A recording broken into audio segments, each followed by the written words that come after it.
မေကွန်းတစ်လူခန္ဓာကိုယ်မှာအယိုးထက်တောင်ပူပြီးမှကြောတဲ့အစေအပိုင်းကပါလဲ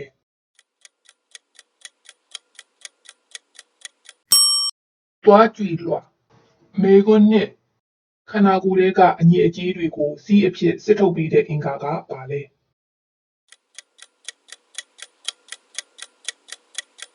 ကြောက်ကက်မေကွန်းသုံးလူခန္ဓာကိုယ်မှာတစ်ချိန်လုံးနားရက်မရှိအလုံးလုံးနေရတဲ့ကြွက်သားကပါလဲ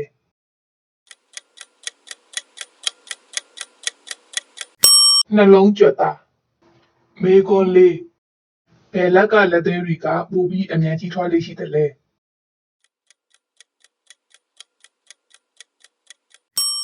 ကိုအဓိကသုံးတဲ့လက်မေကွန်းကလူခန္ဓာကိုယ်မှာတုတ်ပြန်မှုအမြန်ဆုံးကြွက်သားကဘယ်မှာရှိတာလဲ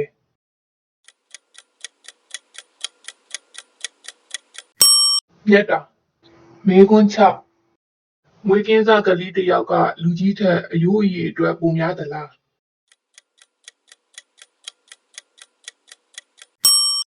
ပိုများတယ်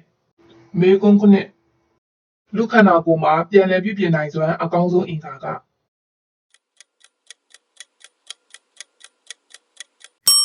အသေးမေကွန်း8အာယုံ၅ပါးထဲမှာဘယ်အာယုံကအတိတ်ကအမှတ်တရတွေကိုအမြန်ဆုံးပြန်ဖော်ပေးနိုင်တယ်လဲ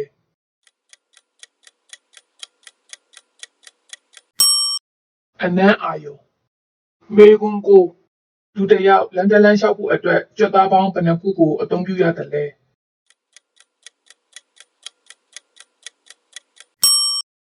200ခန့်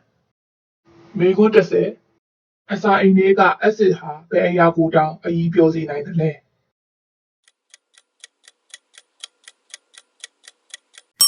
တမဏိမေကွန်း17စိတ်ပညာနဲ့ခန္ဓာဗေဒအရာလူတစ်ယောက်ရဲ့လက်မအရှိဟာမျက်နှာကဘယ်အစိအပိုင်းနဲ့အရှိတူတယ်လဲ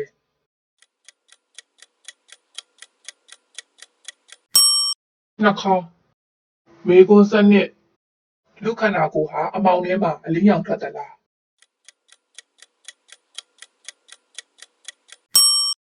ထွက်တယ်